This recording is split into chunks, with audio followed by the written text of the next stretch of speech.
terdaftar di DPK PPNI RSUD AM Parkesit, Kutai Kartanegara, Kalimantan Timur. Dan di informasi iuran keanggotaan, saya membayar iuran di awal tahun sebelum bulan Maret yang jelas. Jadi dana atau iuran yang saya bayarkan itu sudah diterima oleh pengurus PPNI dari pusat, wilayah, daerah, dan komisariat untuk digunakan di bulan April dan seterusnya sampai tahun depan. Nah, agar kita bisa menyelesaikan atau mengurus SKP, sebaiknya iuran atau keanggotaan kita sudah terdaftar sepanjang STR berlaku. Kenapa? Karena perpanjangan STR menggunakan SKP itu dihitung sejak menjadi anggota. Kalau jadi anggota 2020, sementara STR-nya berlaku mulai tahun 2015 dan 2020 sudah habis, maka tidak bisa digunakan SKP-nya itu karena bukan anggota PPNI. Jadi harus dihitung sejak menjadi sudah memiliki STR. Ya, jadi kalau teman-teman belum menjadi anggota PPNI tapi STR-nya sudah expire, maka SKP-nya kosong.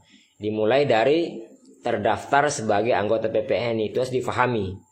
Kenapa? Karena kita yang sudah lama pun sudah bayar ya sejak dulu. Ini saya buktikan bahwa saya membayar iuran itu sejak saya terdaftar. STR saya yang pertama itu berlaku Desember sampai Mei 2018 ya. Jadi saya sudah punya STR yang kedua sekarang. Nah, saya terdaftar 24 Desember 2012. Jadi saya sudah 8 tahun menjadi anggota PPNI secara online terdaftar. Sebelumnya juga saya terdaftar tapi kan masih manual dulu. Nah, di sini di SIM Kalama saya bisa buktikan bahwa iuran saya terbayar dengan baik setiap tahunnya. Nah, seperti ini ya. Nah, ini tanggal terdaftar berarti sudah membayar iuran. Tahun 2015-nya, 2016 juga sudah saya bayar. Kemudian 2017 sudah saya bayar juga. Nah, sistem baru kan saya sudah bayar tadi 2019 dan 2020. 2018-nya tidak bisa tampil di sini karena itu juga sudah saya bayarkan. Nanti kita bisa lihat di akun admin SIMKA untuk SIM Kalama ini ya. Nah, saya coba bukakan ya di SIM Kalama. Ini kalau adik-adik atau teman-teman yang belum pernah lihat sistem ini sudah tidak digunakan lagi sejak 2018-an kayaknya, karena 2018 awal itu sudah menggunakan SIMKA baru walaupun belum aktif semua. Nah, di sini ya kita bisa cek ya data iuran, tapi ini yang bisa buka hanya admin aja, admin SIM Kalama. Kebetulan saya juga diberi kesempatan untuk menjadi admin di SIM Kalama, maka saya bisa buka akun saya dan melihat pembayaran iuran. Nah, ini saya bisa tunjukkan bahwa sepanjang 2012 sampai 2018 iuran saya terbayar dengan baik, gitu ya. Nah, tadi kan 2017 yang di di akun saya yang lain, di akun saya pembayaran, tapi di akun admin untuk bayar iuran sudah saya membayar 2018-nya di tanggal 3 bulan 1 2018. Jadi dari 2012 sampai 2018 saya sudah membayar iuran PPNI menggunakan SIM Kalama. Ini data digital yang tidak bisa dihapus ya. Jadi ada terus muncul selama atau sepanjang aplikasi ini tidak dihilangkan di Google atau tidak dimatikan oleh yang punya aplikasi. Ini punya PPNI yang lama ya. SIM Kalama yang dikembangkan oleh salah satu pengurus PPNI yang saya juga sangat salut dengan dia membuat sistem ini. Nah, jadi bisa dilihat bahwa saya selama 8 tahun terakhir itu membayar iuran Rp1.780.000. Rinciannya di sebelah kanan itu. 2012, 2013 sampai 2020. Saya masih punya bukti-buktinya, bukti-bukti pembayarannya, kwitansinya masih ada. Jadi bisa tersimpan dengan baik agar nanti kalau ditanya mana buktinya, ada buktinya walaupun sistem, siapa tahu sistemnya down ya atau rusak ya, kita punya bukti manualnya. Simpan saja, simpan di email, di foto di email dan seterusnya, simpan pokoknya. Nah, jadi Rp1.780.000 yang saya bayarkan sepanjang itu. Yang ketiga, telah memenuhi kecukupan SKP minimal 25 kredit ya. Jadi kita harus memiliki 25 SKP untuk memperpanjang STR dari 4 item. Yang wajib adalah item pertama ya, yaitu praktek profesional. Yang kedua itu kegiatan ilmiah, itu boleh sampai 10, kadang-kadang 15 juga nggak apa-apa. Kemudian pengembangan ilmu boleh kosong, dan terakhir pengabdian masyarakat, itu harus ada 1 minimal. Nah, di sini saya bisa memperlihatkan ya salah satu contoh ya. Ini bukan saya tapi salah satu contoh teman saya yang sudah memperpanjang STR-nya. Nah, di sini bisa dilihat setiap tahun itu terisi dengan baik ya. Jadi terutama yang aktif bekerja mengolah pasien secara langsung di Vaskes itu harus ada setiap tahunnya, karena itu adalah SKP wajib. Sehingga kalau teman-teman ada yang belum bekerja atau tidak bekerja sepanjang STR berlaku, maka harus membuat modul. Cek saja di video saya yang lain ada bagaimana cara membuat modulnya. Nah ini ya 26 SKP. Nah pengajuannya sudah dicontreng. Kemudian kita harus mendapatkan yang keempat, rekomendasi PPNI untuk perpanjang STR. Kita lihat ya salah satu anggota PPNI kita yang sudah mengajukan rekomendasi tersebut. Nah, rangkuman tunai PKB, pilih periode STR-nya. Kita lihat bahwa di evaluasi sudah tercentang hijau. Artinya pengurus provinsi sudah menyetujui SKP-nya dan diterbitkan rekomendasinya. Ini bisa. Nah, bisa download ya. Ya, kalau sekarang tidak perlu sebenarnya karena sudah link dengan KTKI. Jadi lebih mudah. Ini contoh rekomnya ya. Ini rekom asli ya, elektronik. Ya, dan dia secara otomatis muncul di sistem. Jadi kalau ada masih manual salah. Yang kelima, setelah dapat rekomendasi segera input.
menu lainnya, lalu kita ke pembayaran atau pembelian,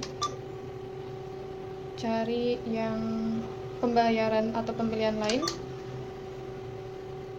kita klik yang pajak.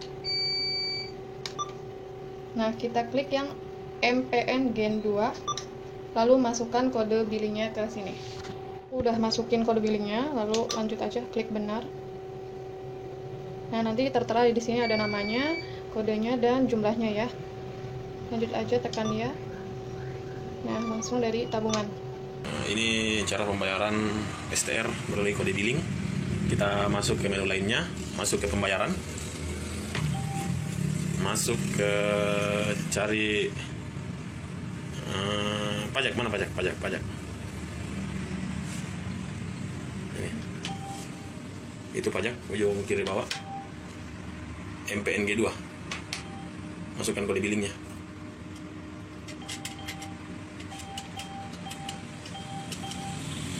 Ini melalui ATM BRI ya.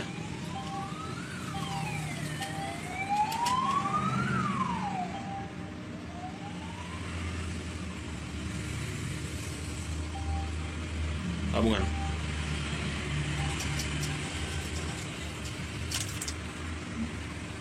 Udah? Ya, ini udah ada keluar.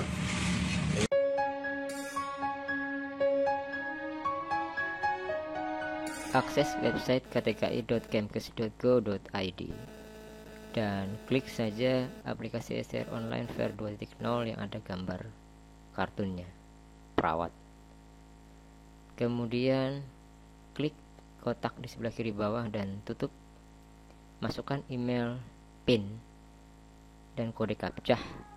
Email dan PIN ini kita bisa lihat di kiriman KTKI ya, di email yang kita ajukan saat mengajukan PIN baru.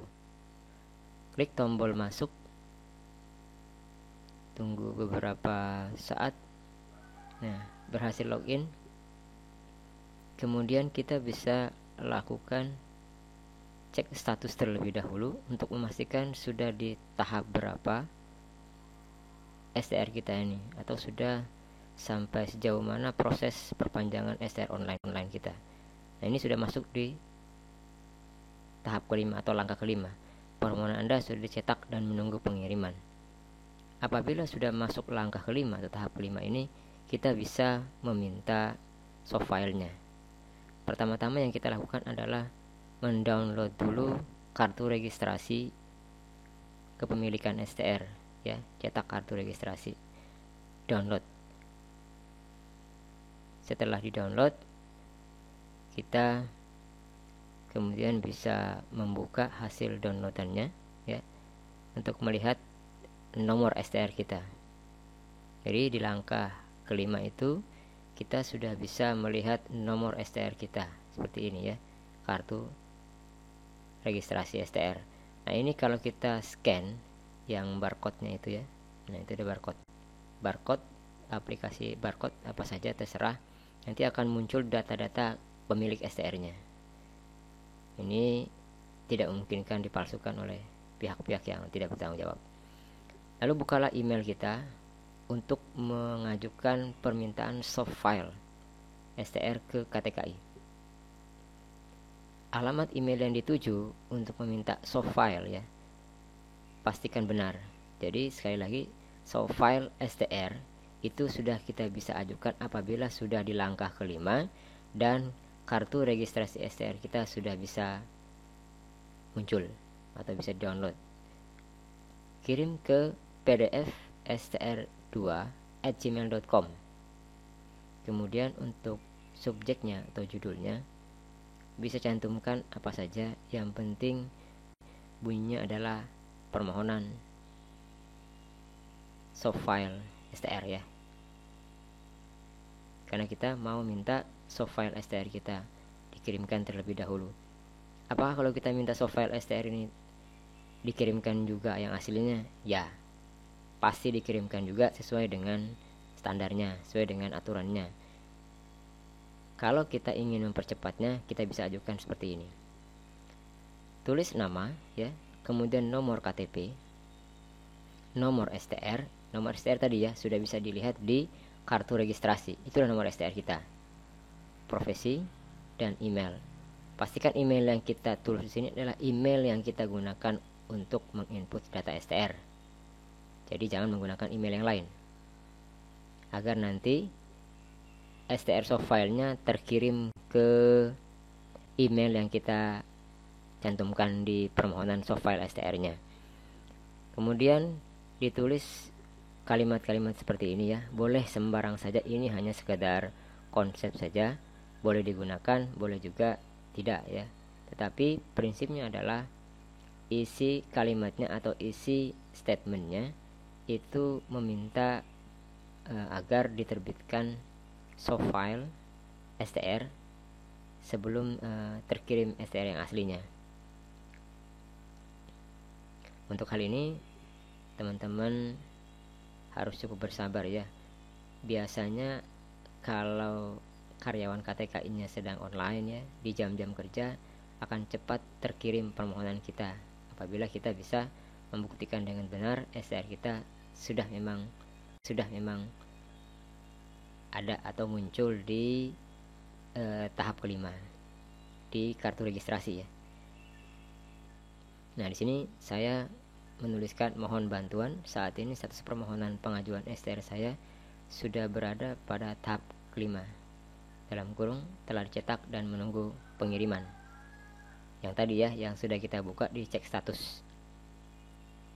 Kemudian kita juga mohon kiranya dapat dikirimkan ya, kalimatnya boleh apa saja.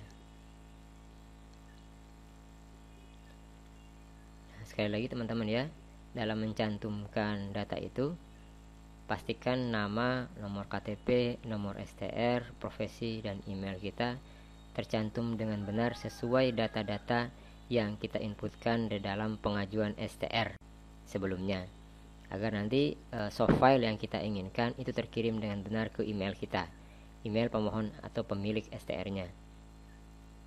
Nah, ini soft file STR ini bisa kita gunakan untuk pekerjaan, untuk bekerja di setiap fasilitas kesehatan, kemudian bisa mengurus SIPP, selama kita bisa yakinkan bahwa STR software tersebut adalah benar ya.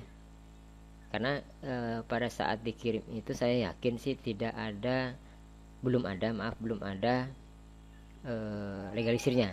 Nah, dia hanya mengirimkan soft filenya saja. Di sini nanti teman-teman kalau yang bekerja bisa saja meminta legalisir tersebut ke bagian terkait ya. Mungkin bisa minta ke kepegawaian lalu diserahkan ke bagian yang membutuhkan seperti bidang keperawatan atau komite keperawatan. Kalau di Pusmat